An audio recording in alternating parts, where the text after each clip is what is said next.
पत्रात आपलं पुन्हा एकदा स्वागत आहे आणि आता आपण काही कामाच्या बातम्या बघणार आहोत।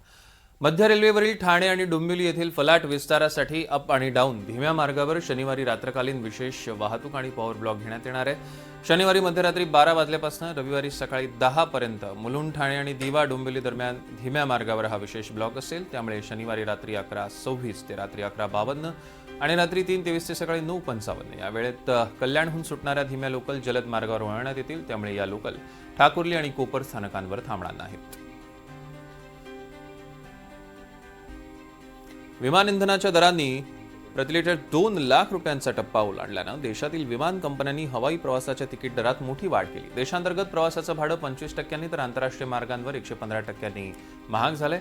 एप्रिल मे या ऐन सुट्टीच्या हंगामात झालेल्या या तिकीट दरवाढीमुळे यंदा प्रामुख्यानं परदेशी पर्यटनाच्या प्रमाणात मोठी घट होण्याची शक्यता आहे। पश्चिम आशियातील युद्ध संघर्षाचा मोठा फटका आंतरराष्ट्रीय विमान वाहतूक क्षेत्राला बसला आहे। कोकणातील हापूस आंबा उत्पादनाला यंदा अवकाळी पाऊस आणि लहरी हवामानाचा मोठा फटका बसल्याने उत्पादनात मोठी घट झाली असली तरी एप्रिलच्या मध्यापासून मुंबई कृषी उत्पन्न बाजार समितीच्या फळ बाजारात हापूसची आवक वाढू लागली आहे। त्यामुळे हापूसच्या दरात लक्षणीय घसरण होऊन अक्षय तृतीयेच्या मुहूर्तावर सर्वसामान्य ग्राहकांना दिलासा मिळाला। बाजारात कोकण आणि इतर राज्यातील आंबा मिळून गुरुवारी सुमारे 80,000 पेट्यांची विक्रमी आवक झाली। यामध्ये कोकणातील 50,000 आणि इतर राज्यातील 30,000 पेट्यांचा समावेश आहे।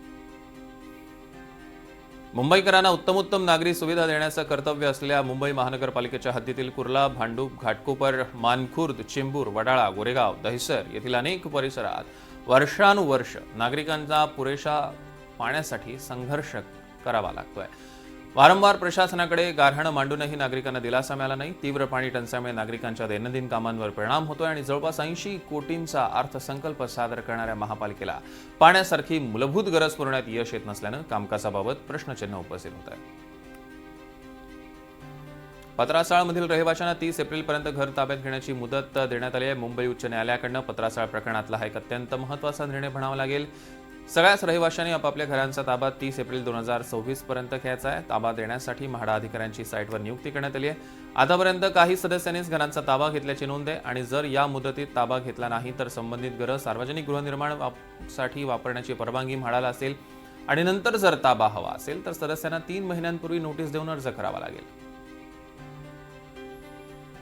उत्तर भारतातील उच्च दाबाच्या क्षेत्रामुळे मुंबईसह महाराष्ट्रात निर्माण झालेली उष्णतेच्या लाटेसदृश स्थिती शनिवारसह रविवारी कायम राहील। त्यानंतर मात्र या क्षेत्राचा परिणाम कमी होणार असला तरी तापमान चढच राहणार आहे। हवामान बदलामुळे पडणारा पाऊस किंचित दिलासा देण्याची शक्यता आहे। शुक्रवारी राज्यात सर्वाधिक कमाल तापमान अमरावती आणि वर्धा येथे 44.4 अंश सेल्सिअस नोंदवण्यात आलं। मुंबई 33-34 अंशांवर स्थिर जरी असली तरी हवेतील आर्द्रता मुंबईकरांना घाम फोडते। ज्येष्ठ हवामानशास्त्रज्ञ कृष्णानंद होसाळीकर यांनी सांगितलं की पुढील 3 ते 4 दिवस कमाल तापमान अधिक असेल। उन्हाळी सुट्टीच्या हंगामात एसटी महामंडळाच्या राज्यभरात दररोज 812 अतिरिक्त बस फेऱ्या धावणार आहेत। यंदा शाळांना सुट्टी पडण्याचा दिवस 24 एप्रिलपर्यंत लांबलाय। ही सुट्टी सुरू झाल्यानंतर एसटीच्या विशेष फेऱ्या पूर्ण क्षमतेनं धावतील। तुर्तास प्रवाशांच्या प्रतिसादानुसार टप्प्याटप्प्यानं जादा बस फेऱ्या सोडण्याच्या सूचना एसटी महामंडळानं सर्व विभागातील आगारांना दिल्या।